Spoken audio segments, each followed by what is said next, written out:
오늘은 그 주신 본문 말씀 가지고 예수님만으로 충분합니다라는 제목으로 말씀을 상고하고자 합니다. 어, 이번 한 주간은 저에게서 조금 바쁜 주간이었습니다. 그래서 출장이 한 7개 있었는데 엄청 바빠 보이지요? 예, 아니, 돈 되는 건 없습니다. 그런데 그러니까 특히 월요일은 공휴일이었잖아요. 월요일은 공휴일이었고 그래서 화요일 날 한 개, 수목금 2개씩 해가지고 그러니까 뭐 오전에는 수업하고 오후에는 이제 출장 나가는 그런 모양인데 가서 이제 강의를 듣고 막 하면서 강의를 하시는 분들이 너무 잘하시는 거예요. 진짜 전문가 같다. 그래서 그러면서 나는 저렇게 못하는데 하는 생각이 들었습니다. 그래서 저도 이제 교직에서 오래 있었지만은 저렇게 못하는데 그럼 또 생각했죠. 그러면 또 목사로서는 잘하나? 또 그것도 못한다면 교회는 오래 다니고 신앙생활 오래 했다고 하지만은 여전히 말씀에 대해서 아는 것이 없고 그렇다고 우리 또 주님을 잘 아느냐? 또 말씀 이야기할 것도 없어요. 그래서 아 그렇다고 제 인생을 잘못 산 것은 아니라고 막 이야기해야 되겠지요. 그러면서 막 사람들이 자조적으로 내가 이 나이 되도록 뭐 하며 살았나 이야기할 필요는 없습니다. 왜냐하면은 사실은 우리 열심히 살아왔거든요. 아주 바쁘게 열심히 살아왔지만은 때로는 그 방향이 좀 잘못될 수는 있었지만은 그렇다고 우리가 인생을 헛되게 살아오는 것은 아닙니다. 열심히 살아왔거든요. 그런데 또 최근에 제가 그 ROTC 동기들 밴드에 가입을 하게 됐어요. 제가 그 ROTC 동기들하고 연락을 안 하고 지냈거든요. 쭉 안 하고 지낸 지 거의 한 30년 됐죠. 30년 만에 우연히 또 한 동기의 그 전화번호를 알게 되어가지고 밴드에 가입을 했어요. 밴드에 가입해보고는 또 실망했잖아요. 왜냐하면은 그 사진들 보니까 웬 나이 든 아저씨들이 쭉 앉아있는 건 밴드의 사진들 보니까 그런 사진들이에요. 제가 그 동기들 모임 잘 안 나가는 이유가 일단 나갈 수도 없는 것이 주로 동기들 모임은 주말에 이루어지고 모임은 다 또 술자리거든요. 그러니까 굳이 제가 그 자리에 가야겠다는 생각을 안 하기 때문에 뭐 가입도 안 했고 했었는데 사진들 보니까 다 이제 나이 좀 들었어요. 뭐 교회에서 제가 제 나이를 말씀드리기 좀 그렇지만 좀 어르신들도 많이 계시기 때문에 그렇지만은 어, 나이 든 사람들도 꽤, 또 동기 소식들을 보니까 벌써 이제 작년에 이제 하늘로 간 동기도 있고 해서, 우리 나이도 벌써 이런 나이가 되어 가는구나. 물론 사람이 오는 순서는 있어도 가는 순서는 없다 그러지만은, 그러면서, 우리가, 제가 이제 제 자신을 돌아보면서, 좀 뭔가 이제는 정리를 좀 해야 되겠다. 그게 무엇이냐면은 제가 뭐 교사로서 또한 목사로서 저에게 그런 사명들을 잘 감당하기 위해서는 이제는 그런 것들을 좀 잘 정리해 가지고 뭔가 좀 성장하는 그런 모습이 있어야 되겠다. 우리가 막 바쁘게 사는 건 맞죠. 열심히 살고 또 바쁘게 사는 것도 맞는데 그런 가운데 아무런 것이 남은 것이 없다면 내가 열심히 살았는데 내가 그리스도의 신부로서 단장은 되지 못했어요. 그 주님 앞에 서 가지고 하나님 우리 정말 열심히 살았는데요. 바쁘게 살았는데요. 그래서 남은 것은 없는데요. 그러면은 너무 안타깝잖아요.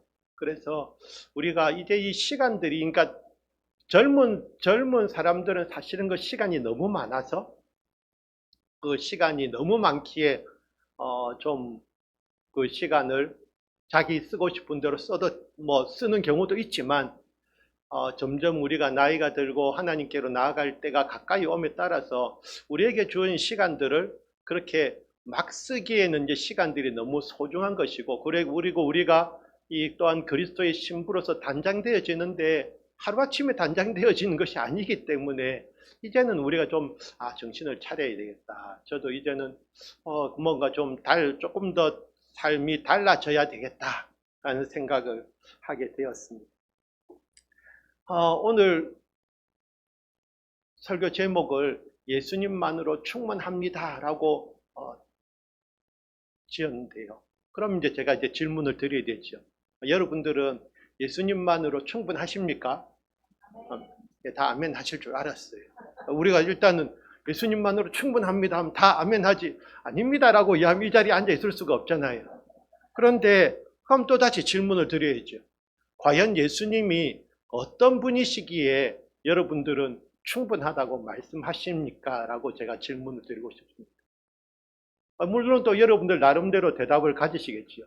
예수님은 나의 필요를 채워주시고 우리를 구원해 주시고 또 나의 병을 낫게 해주시고 다 등등등 여러 그 이유를 대실 수도 있을 텐데, 그런데 정말 우리가 예수님만으로 충분합니다라고 할 때에는 그 예수님이 어떠한 분이시라는 것을 우리가 이제 내 입으로 이야기할 수 있어야 되는 것입니다. 그것은 이제 예수님과의 만남을 통해서 내가 예수님이 어떠한 분이시라는 것을 알고 우리가 예수님만으로 충분합니다 라고 이야기할 수 있는 우리가 되기를 원합니다. 종교개혁자 그 마르틴 루터가 좋아했던 신약 성경이 두 권이 있다고 합니다.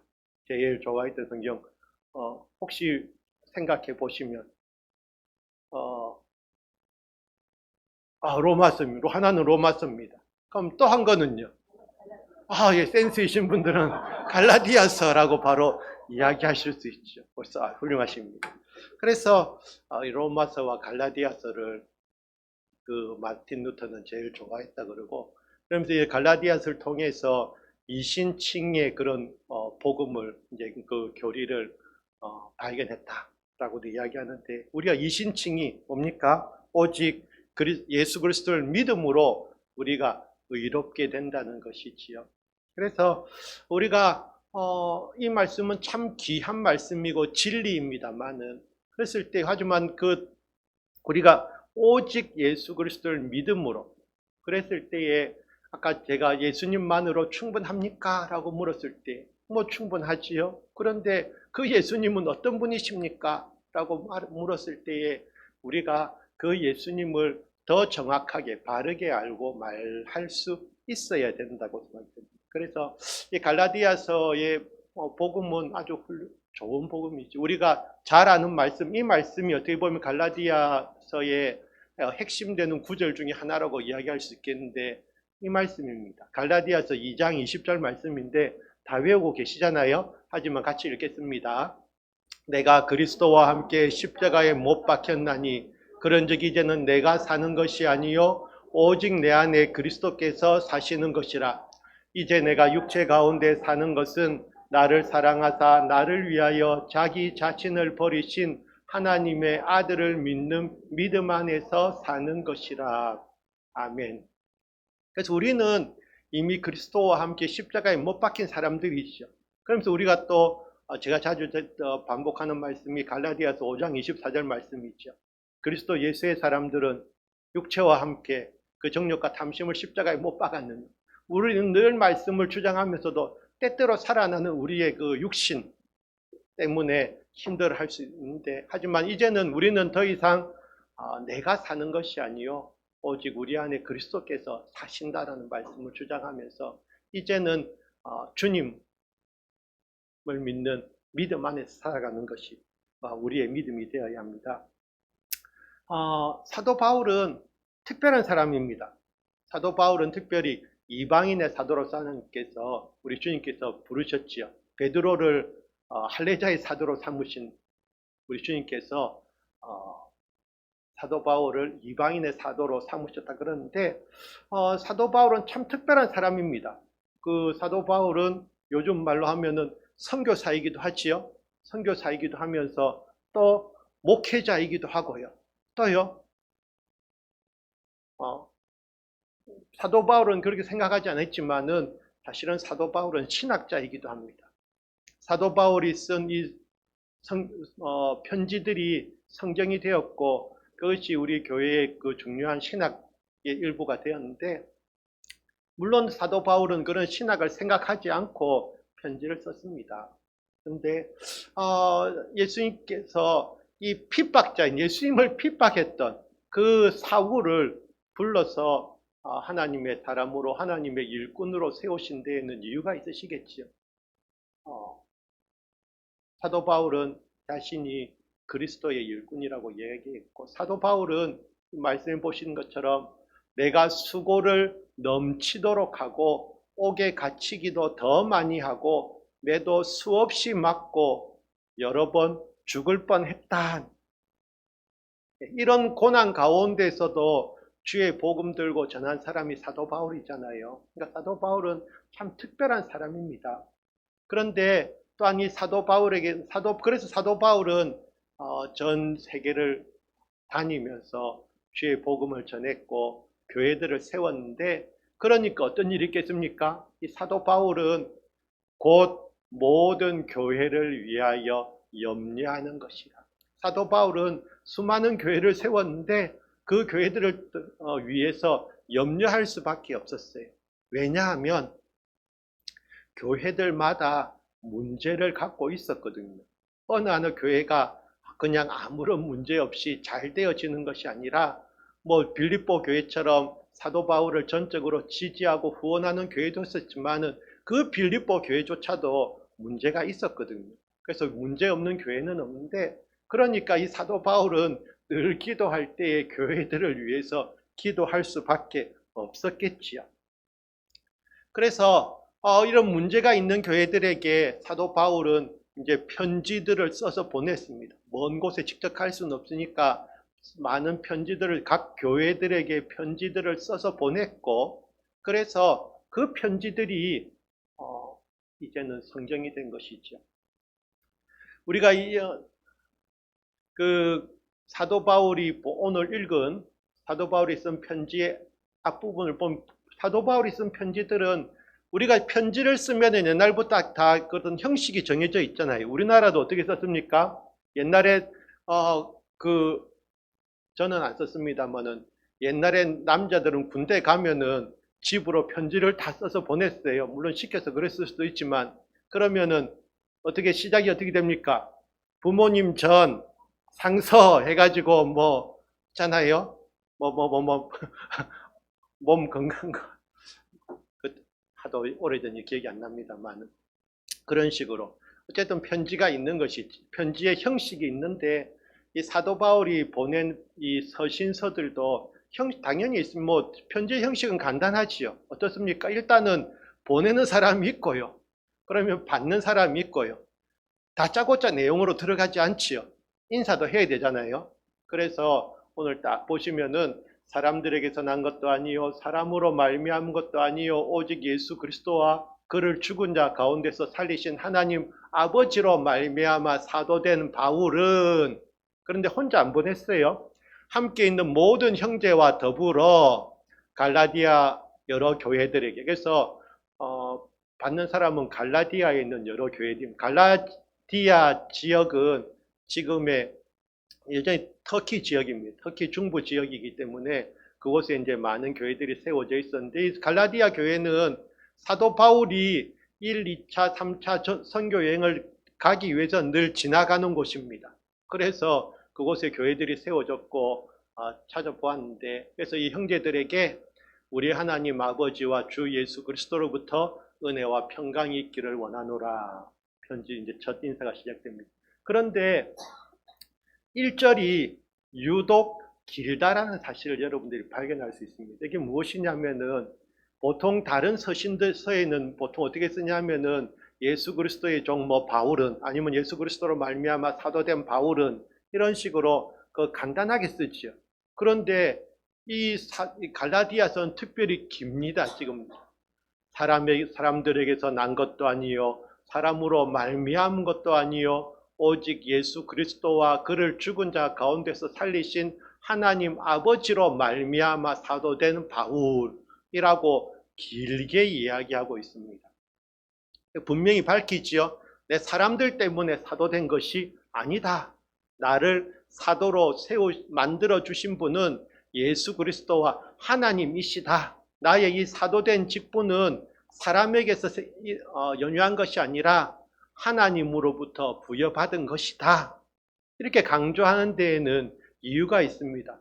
사도 바울이 뭔가 긴박한 이야기를 하고자 하기 때문에 그냥 짧게 하는 것이 아니라 이렇게 길게 자신의 사도된 그런 신적 권위가 부여된 자신의 사도 직분을 강조하는 것이지요. 그래서 우리 하나님 아버지와 주 예수 그리스도로부터 은혜와 평강이 있기를 원하노라 라고 이야기하는데 여기에는 함께 있는 모든 형제들과 더불어서, 그래서 교회에서는 참 좋은 이 호칭이 형제 자매라는 것, 호칭이죠. 물론 우리가 주님께서 맡겨주신 일을 감당하기 위해서 직분들이 있잖아요. 그런데 그 직분들을 계급처럼 오해하는 분들이 있어서 문제가 되고, 이 예수님께서도 우리를 어떻게 부르셨습니까? 형제라고 불러주셨잖아요. 이 형제만큼 좋은 호칭이 없다. 형제 자매 하는 호칭이 없다. 좋은 호칭이 없다는 생각이 드는데, 그래서 우리 하나님 아버지와 주 예수 그리스도로부터 은혜와 평강이 있기를 원한다. 은혜, 어떤 우리 주님께서 주시는 은혜입니다. 그래서 이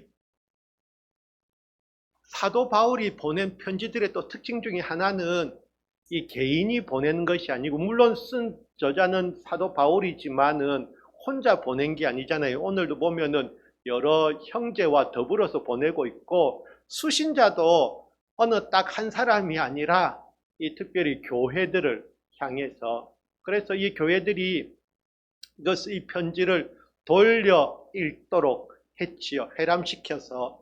그러다 보니까 이러한 그 사도 바울이 신적 권위를 부여받아서 그것을 하나님의 말씀을 전하니까 이 편지의 말씀도 어떻습니까? 하나님으로부터 그런 신적인 권위를 부여받은 말씀이 되면서 그것이 시간이 지나면서 결국 이제 정경으로 정착하게 된 것이지요. 물론 사도 바울이 신학자라서 쓴 것이 아니고 교회에 있는 이 문제들을 보면서 기도하면서 하나님의 뜻을 구하고 거기에 대한 해결책을 써서 보냈는데, 결국 그것이 오늘날에도 하나님을 믿는 우리 교회들에게 주시는 말씀이 되는 것이지요. 그래서 이렇게 편지를 쓰고 있는데, 다른 서신서들을 보면은 이러한 인사말 뒤에는 보통 또 뭐가 따라 나오냐면은 감사와 간구가 많이 따라 나옵니다. 그 빌립보서에도 보면은 빌립보서 그러니까 1장 1, 2절에서 벌써 인사 다이별을 다 하고 3, 4절에 보니까 너희를 생각할 때마다 나의 하나님께 감사하며 간구할 때마다 너희 무를 위하여 기쁨으로 항상 간구하문. 그래서 보통의 교회들에게 쓰는 편지에는 인사 다음에 이러한 감사와 간구가 따라 나오는 것이 보통 이 사도 서신의 이 특징인데, 이 갈라디아서는 그렇지 않습니다. 그것이 생략되어졌습니다. 그래서 바로 본문으로 바로 들어가고 있는데 하시는 이야기는 이것입니다. 그리스도의 은혜로 너희를 부르신 이를 이같이 속히 떠나 다른 복음을 따르는 것을 내가 이상하게 여기노라. 지금 사도 바울이 이 편지의 형식을 다 지켜가면서 이야기할 여유가 없는 것이에요. 왜냐하면 이 갈라디아 교회가 갖고 있는 문제가 그만큼 긴박하기 때문에. 보세요, 긴박하잖아요.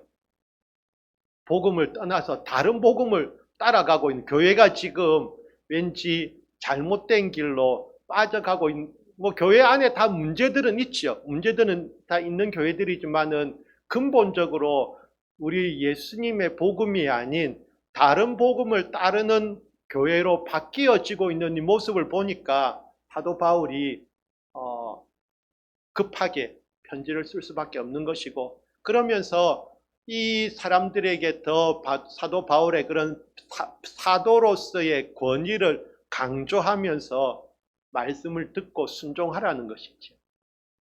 그래서 이 갈라디아 교회가 처음 사도 바울의 복음을 받아들였을 때는 이런 교회였습니다.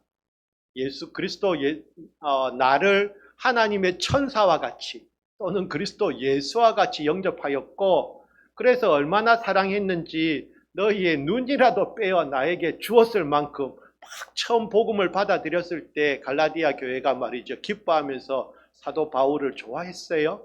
복음을 그만큼 감사했다는 말이죠. 그런데 그 복음으로부터 지금 이탈하고 있다는 것이지요. 그래서 사도 바울이 이 갈라디아에 전한 복음이 무엇입니까? 간단합니다. 오늘 4절 말씀해 보시면 아주 핵심적으로 잘 요약되어 있는데, 그리스도께서 하나님 곧 우리 아버지의 뜻을 따라 이 약한 세대에서 우리를 건지시려고 우리 죄를 대속하기 위하여 자기 몸을 주셨다. 아주 간단하게 복음의 핵심이 정리되어 있지요. 누구께서요? 예수님께서요. 예수 그리스도 예수께서 우리의 죄를 대속하기 위하여 자기 몸을 주셨어요. 어디에서요? 십자가에서 죽으시기까지요. 그래서 우리를 이 악한 세대에서 건지시고자. 그것이 누구의 뜻이냐면은 우리 하나님 아버지의 뜻이지. 그래서 하나님께서 우리 인간, 죄악에 빠진 우리 인간들을 구원하시기 위해서 예수님을 이 땅에 보내셨고, 그 예수님께서 우리를 대속하기 위해서 십자가에 달려 죽으셨다. 그것이 복음이지요. 이 말씀은 다른 곳 성경에서도 이 반복되는 말씀입니다. 내가 받은 것을 먼저 너희에게 전하였노니 이는 성경대로 그리스도께서 우리 죄를 위하여 죽으시고 장사 지낸 바 되셨다가 성경대로 사흘 만에 다시 살아났다. 그래서 우리가 이 부활신앙도 기독교 신앙의 제일 중요한 신앙이지요. 예수는 우리가 범죄한 것 때문에 내줌이 되고 우리를 의롭다 하시기 위하여 살아나셨느니라. 또 곧 창세전에 그리스도 안에서 우리를 택하사 우리로 사랑 안에서 그 앞에 거룩하고 흠이 없게 하시려고 그 기쁘신 뜻대로 우리를 예정하사 예수 그리스도로 말미암아 자기의 아들들이 되게 하셨다라고 말씀합니다. 그래서 이 말씀들을 쭉 보면 우리가 구원받은 것은 우리의 어떤 의로 인해서 구원받은 것이 아니라 전적인 하나님의 은혜고 우리 주 예수 그리스도로 말미암아 우리가 구원받고 의롭다 되었다는 것이지요. 이것이 중요한데 사람들은 여기에 구원이 그렇게 간단한 것이냐, 복음이 그렇게 간단한 것이냐, 아니다라고 이야기하는 사람들이 있었다는 게 문제지요. 그래서 교회 안에는 초대교회부터 많은 이단들이 생겨났습니다. 그래서 특히 이 갈라디아 교회의 문제는 이러한 복음을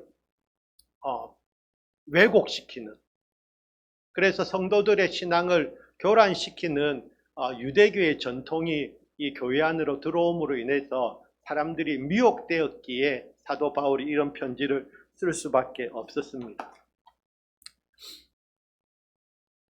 그래서 다른 복음은 없나니 다만 어떤 사람들이 너희를 교란하여 그리스도의 복음을 변하게 함이라 라고 이야기하고 있는데, 이 유대교의 전통을 가진 사람들이 이제 교회 안으로 들어오기 시작했어요. 그러면서 그들이 갖고 있던 그런 신앙의 그런 행위를 교회에 강조하기 시작했는데, 이것이 무엇이냐면은 그냥 예수님을 주님으로 고백하는 것만으로는 부족하다라는 것이지요. 그래서 뭔가 그 행위가 있어야 된다라고 이야기하면서 유대인들이 들어와서 이 이방 교회의 교인들에게 무엇을 요구하냐면요, 할례 받아야 됩니다. 할례 안 받으면 안 됩니다. 그 다음에 음식 가려서 먹어야 됩니다. 아무거나 먹으면 안 됩니다.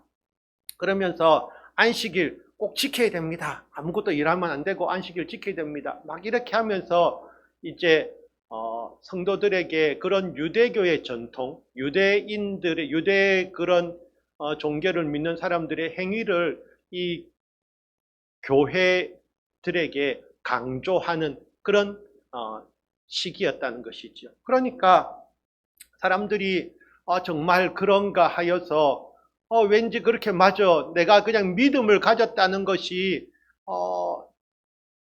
눈으로 보여주기 어려운데 내 행동으로 보이면은 뭔가 내가 믿음이 있는 사람처럼 되지 않을까 하는 생각이 사람들에게 들어온 것이지. 그래서 교회가 어려움을 겪게 됐습니다. 이것을 다른 복음이라고 이야기하고 있는데 사실은 가짜지요. 우리가 이런 가짜 복음은 사실은 우리 주위에도 많이 있습니다. 그 성경에 마리아가 우리를 구원해주는 구원자가 아니거든요.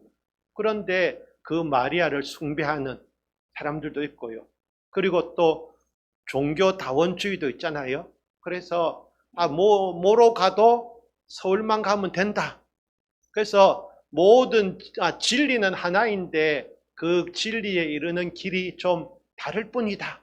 그래서 서로 종교를 인정하면서 손잡고 싸우지 않고 잘 종교 생활을 해야 된다라고 하는 그런 종교다원주의요. 그리고 또 교회에 들어온 문제는 뭐냐면은 자유주의 신학들이 이 교회에 들어오기 시작한 것이죠. 그래서 신앙이 엉망이 됩니다. 이 자유주의 신학은 그 성경의 무오성을 부정합니다. 하나님의 말씀이지만은 사실은 성경에 보면은 5.2성이야. 예수님께서 성육신 하셨다는 것도 거짓말이야. 그 예수님이 부활하시고 또 다시 재림하신다는 사실도 너무 믿기 어려워. 그러면 사실 교회에 믿을 것이 하나도 없지요. 교회의 본질은 예수님인데 그 예수님의 그런 모습에 대해서 이 자유주의 신학은 다 부정해버리는 모습도. 물론 제가 자유주의 신학을 잘 아는 것은 아닙니다. 그래서 이런 것들에 대해서도 더 정확하게 말씀드리기 위해서는 공부를 해야 되겠다라는 생각을 가지는데요. 그뿐만 아니라 이러한 자유주의 신학의 영향인지 모르겠지만은 이 교회 생활도 아주 편하게 하는 것을 용납하고자 하는 마음들이 있습니다.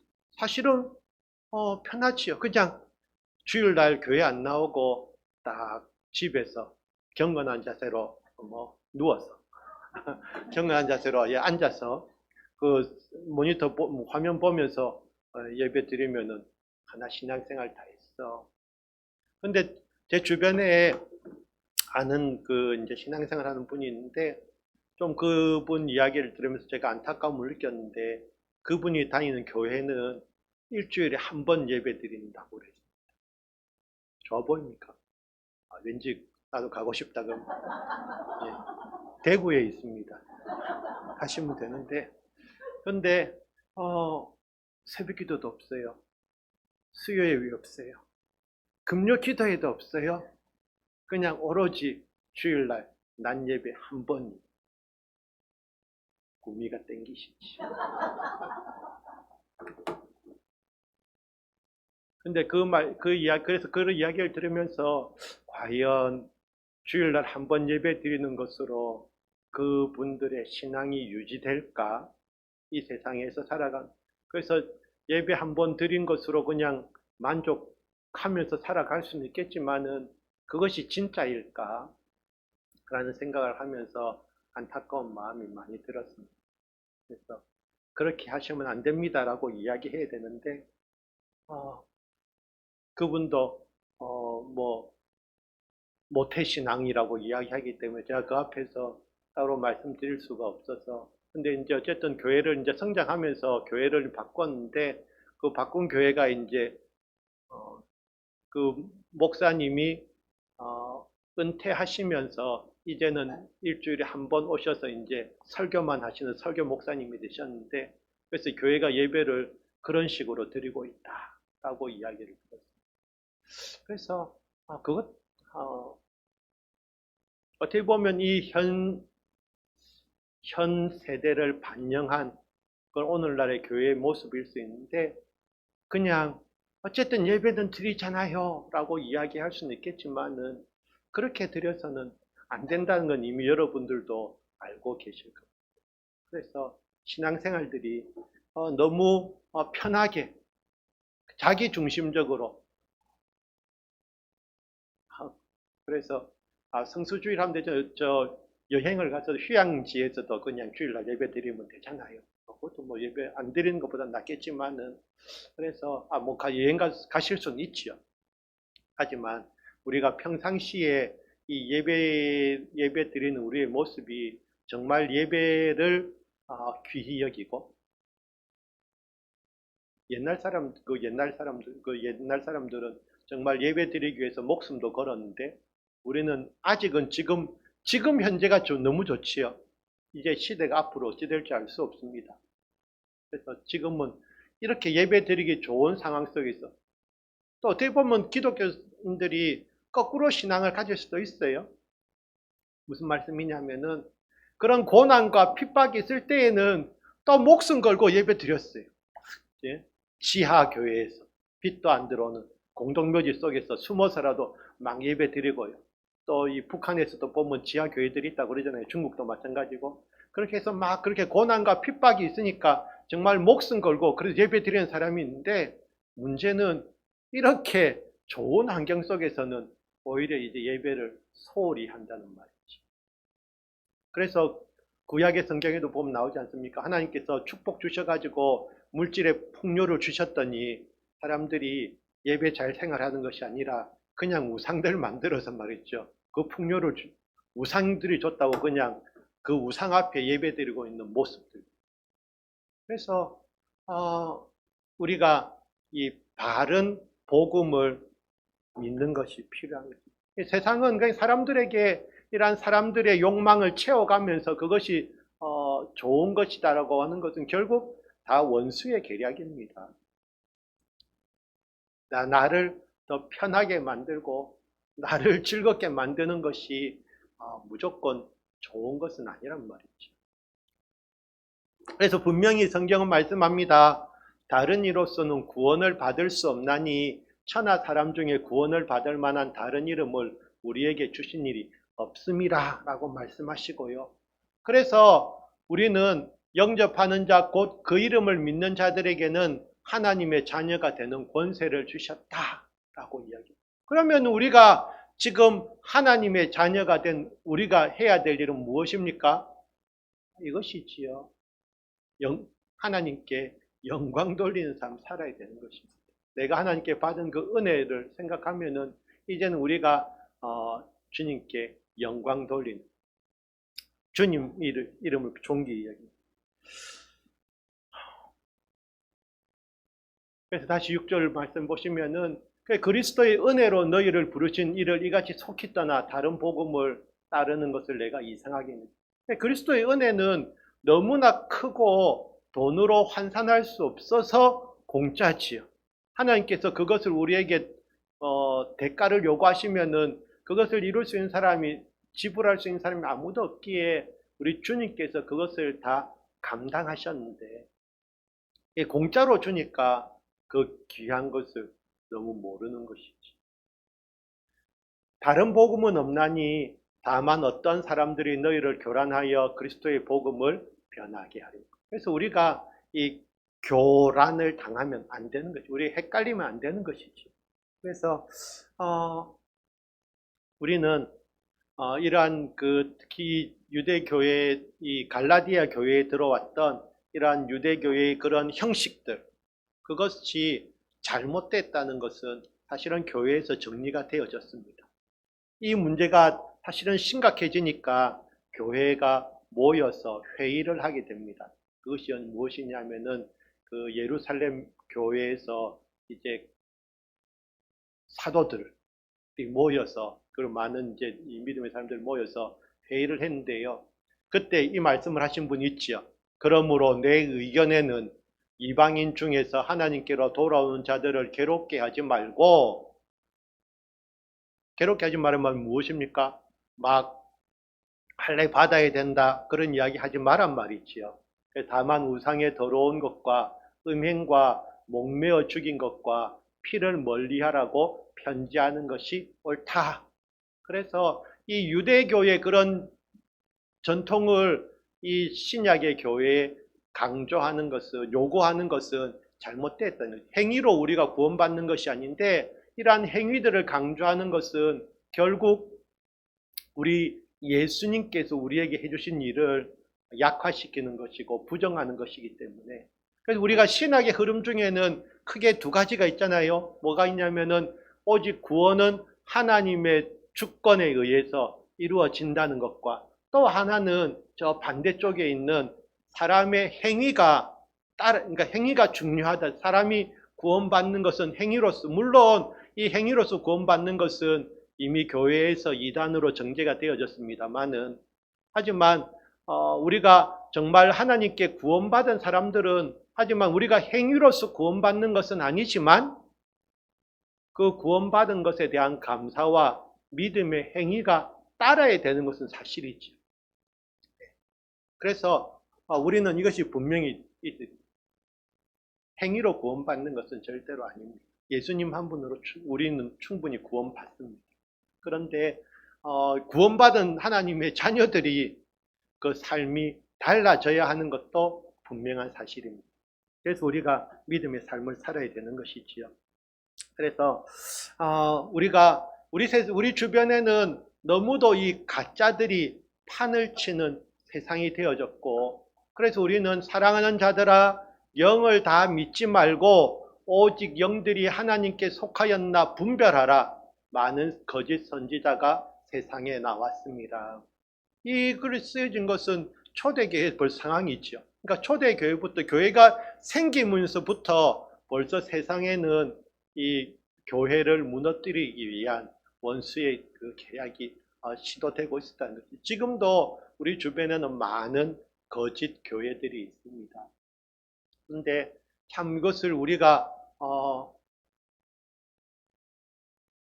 분별할 수 있어야 되겠고, 또 특별히 우리가 제자 교회에서 그리스도의 몸된 교회를 이루고 있다는 것이 감사한 일이지요. 그래서 우리가 분별하는 그런 믿음을 가져야 합니다. 사도 바울은 이것을 강조하면서, 그래서 이 자기가 그 전한 복음 외에 다른 복음을 전하면은 저주를 받을 것이고, 그래서 또 9절에서 반복하지요. 지금 다시 말하노니 만일 누구든지 너희가 받은 것 외에 다른 복음을 전하면 저주를 받을지어다. 그래서 이 세상에 있는 원수들을 경계하는 말씀을 합니다. 그래서 우리가 이제 말씀을 좀 맺으려고 하는데요. 우리가 구원받는 것은 예수님으로 인해서 구원받는 것이지요. 갈라디아서 2장 16절에 같이 한번 읽으시죠. 사람이 의롭게 되는 것은 율법의 행위로 말미암음이 아니요 오직 예수 그리스도를 믿음으로 말미암는 줄 알므로 우리도 그리스도 예수를 믿나니 이는 우리가 율법의 행위로서가 아니고 그리스도를 믿음으로써 의롭다 함을 얻으려 함이라. 율법의 행위로서는 의롭다 함을 얻을 육체가 없느니라. 우린 아멘. 이 이스라엘 백성들의 살아간 모습들을 보면은 율법으로서 그들이 구원받지 못했다는 것을 우리는 이미 알고 있습니다. 그러면서 우리는 한 말씀, 로마서 말씀을 더 보겠는데요. 이제는 율법 외에 하나님의 한 의가 나타났으니 율법과 선지자들에게 증거를 받은 것이라 곧 예수 그리스도를 믿음으로 말미암아 모든 믿는 자에게 미치는 하나님의 의니 차별이 없느니라.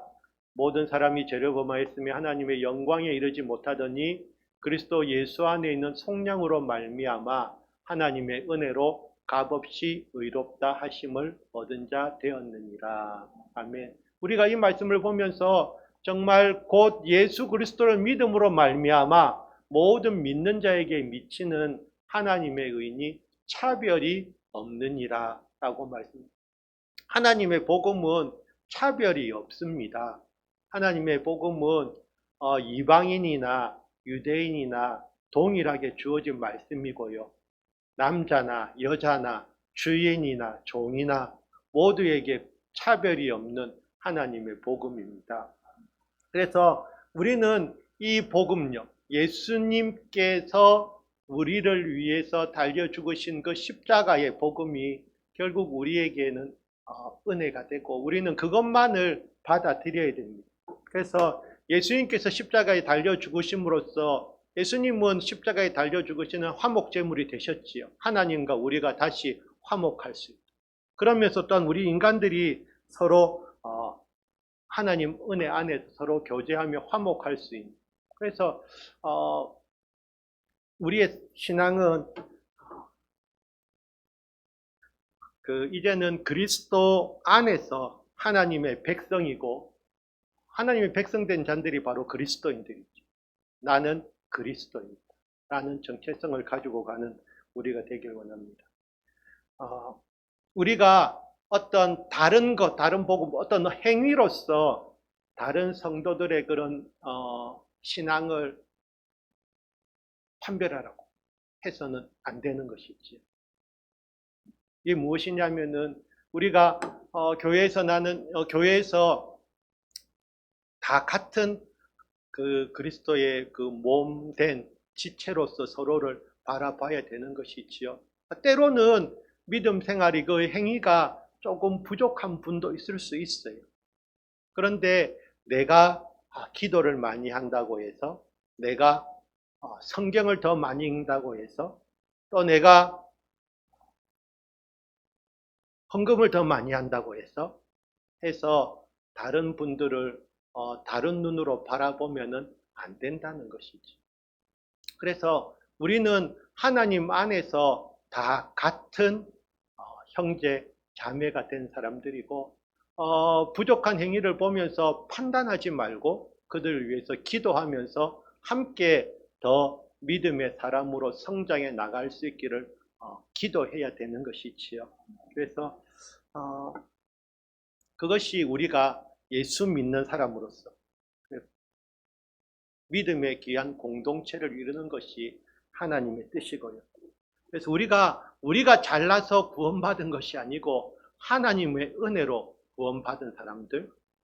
그래서 우리의 구원은 하나님 한 분만으로, 우리 주님만, 주 예수 그리스도만으로 충분하다고 고백하면서 이 예수 그리스도를 믿지 않는 사람들에게도 전하는 그런 제자교회가 되기를 원합니다. 그래서 우리가 그 유대인들은 원래 선민이었지요. 선택받았어요. 그런데 그 사람들이 그런 선민으로서 믿음 생활을 잘했다면 더 좋았겠지만, 그들은 그런 선민 의식에 빠짐으로써 오히려 그리스도 예수를 배척하는 사람들이 되었습니다. 그래서 예수님을 믿는다는 것은 우리가 그 예수님을 더 사랑하는 것이고, 그 예수님이 우리의 주인이시지요. 그 예수님이 우리의 주인이시고, 우리는 그래서 그리스도의 종이다라는 이 사실을 또한 기억하며 살아야 합니다. 우리가 내 인생의 주인이 아니고요, 예수님께서 우리의 주인이시고, 그래서 우리는 주인의 뜻을 행하는 사람들이 되어야 되죠. 내 뜻을 따라서 세상을 향하고 세상과 타협하는 그런 믿음을 가져서는 안 되는 것이지. 그래서 정말 우리의 구원은 예수님만으로 충분한 것이고, 결국 우리의 인생도 예수님이면 충분하지요. 예수님으로 인해서 내가 어떤 받을 것을 생각하지 마. 예수님을 위해서 내가 할 수 있는 것을 생각하면서, 기도하면서 그 예수님을 위해서 살아가는 제자교회 되기를 원합니다.